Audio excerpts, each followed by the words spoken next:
everybody. Selamat pagi dan salam sejahtera atau selamat tengah hari.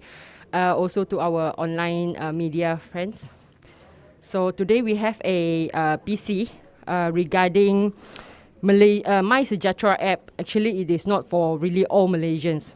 So there's a contrary to the Keluarga Malaysia concept. The government insistence on using My Sejahtera app as the only app way for all COVID-related functions has clearly left out our many society, especially the senior citizens and the B40 families who are not tech-savvy and also doesn't own a smartphone or multiple smartphones in one household. So implement secure token contact tracing for our less tech-savvy group should be the way. Based on the latest standard operating system SOP, anyone who wish to enter into supermarkets, convenience stores or other retail outlets need to check in their My Sejahtera app and display their COVID-19 risk and vaccination status before they are allowed in. However, many senior citizens, even though they have completed the 2 doses vaccination, are being barred from entering these premises as they do not have a smartphone that can download and use the My Sejahtera app. Many of them registered for the vaccination through the dependent function of their children or grandchildren mobile phones as they themselves are still using outdated mobile phones that have no online function. So I urge the government to devise and come up with an alternative that allow this segment of the society to live in to the new normal even without owning a smartphone. It could be only a form of a keychain like a digital token that can be carried in the pocket and enable one to scan or check in and out entering any shops. Simple tracking system for our senior citizens especially. With current technological advancement, I'm sure that we can come up with an alternative for this group of people. So as the result, due to the government insistence on relying solely on My Sejahtera app for all COVID-19 related functions, many senior citizens in the country are facing basic living difficulty.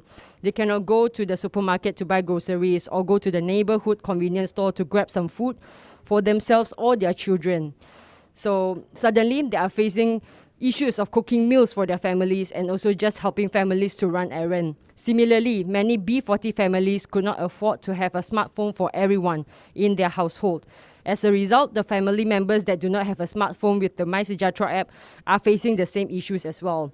It is very unfair, to be honest, to these kind of people, to these people, that they cannot go anywhere now just because they do not have a smartphone that can download and run the My Sejahtera app. It is not easy for someone who is 70 years old or 80 years old to switch their tried and tested Nokia to a brand new smartphone. And similarly, it is also not unfair to force the low-income group to have smartphone for each and everyone in the family just for having the My Sejahtera app. The financial burden will be too much to bear. This is equivalent to discrimination on age, technology savviness, and financial ability to own a smartphone. While we have no issue with using My Sejahtera app as the main tool to assist to contact tracing or displaying COVID-19 risk status in our battle against this endemic, at the same time, we must show empathy and compassion towards those who do not possess a smartphone to perform the required check-in and check-out status. Every Malaysian matters. In this national crisis, we must not see that we neglect those vulnerable groups of our community feel unwanted. Thanks. And our saudari Hannah. Terima kasih YB Vivian daripada Sandakan. Jadi saya menyokong apa yang telah dikatakan oleh Yang Berhormat Sandakan tadi mengenai masalah My Sejahtera di kawasan beliau, di mana ramai warga emas tidak mempunyai smartphone, tidak tahu gunakan My Sejahtera. Bila tak ada smartphone susah. Dia nak ke mana-mana pun sekarang semua nak tengok digital certificate vaksin dia. Jadi ini aduan bukan sahaja di kawasan luar bandar, di kawasan Segambut juga kita ada terima kes-kes warga emas tak tahu guna. Okay, dia tak tahu check out pun. Kemudian kalau dia adalah dependent, tak ada My Sejahtera, so dia tak boleh pergi mana-mana. Okay, jadi sekarang ini bila mereka nak telefon, nak tanya, semua pergi kepada help desk, hotline yang dia suruh email. You tak boleh cakap pun. So warga emas memang susah untuk mereka lah. Kalau saya sekarang, saya umur 42 pun, bila ada app baru macam TikTok dengan Reels punya function pun saya tak tahu. Susah untuk saya belajar.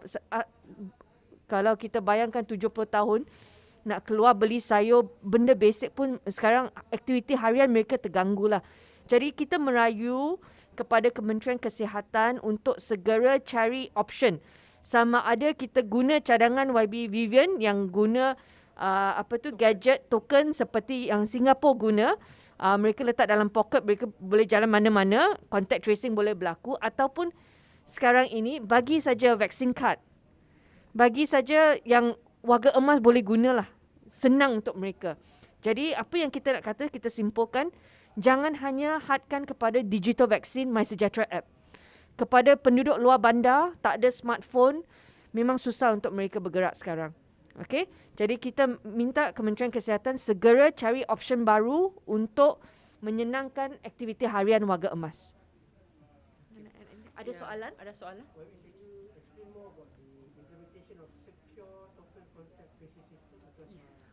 Okay, for this, it's more technology. I'm not really a technology. I actually refer to Singapore punya method where they actually just give a token and they are able like a GPS tracking system.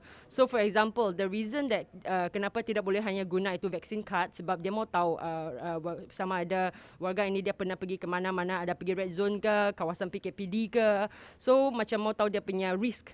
So saya faham juga itu.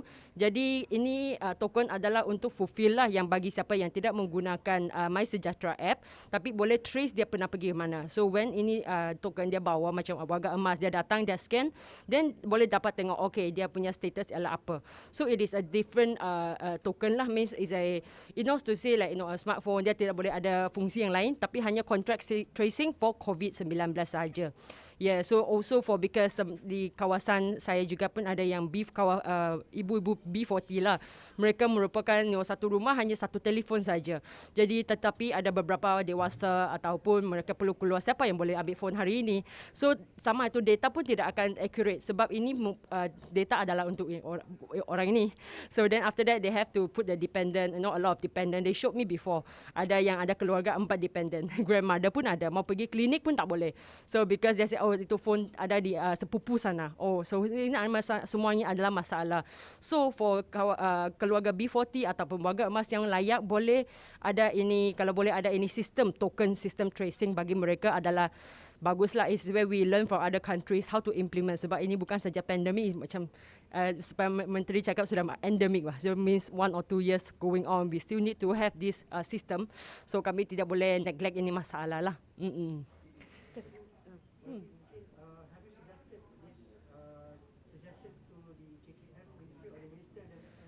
Yeah, actually kami pernah also issue statement juga and also kami pun we are trying to push. I also spoke to Kelvin, saudara Kelvin, which is our special committee dalam kesihatan. He also fully support, but of course because ada contact system yang baru ini akan menggunakan budget juga. So it's not going to be cheap because it's for how many warga emas, siapa yang mau daftar, it's going to be another havoc lah, I would say lah. I mean, it will be difficult, not easy lah.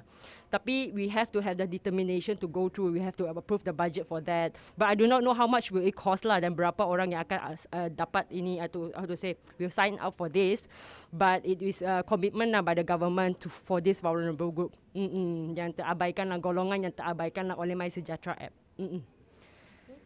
Jadi tak kira lah dia nak guna sistem apa pun, bagi satu option selain daripada app MySejahtera, bagi golongan yang tak tahu guna smartphone, tak ada phone. Okay, dan satu keluarga share satu handphone, kesian mereka. Ya. Sekarang ini memang sangat regimented lah dekat Kuala Lumpur. Langsung kalau tak ada, tak boleh pergi mana-mana. Susah untuk mereka. Kesian betul. Okay, terima kasih ya. Thank you. For our online media friends, any questions?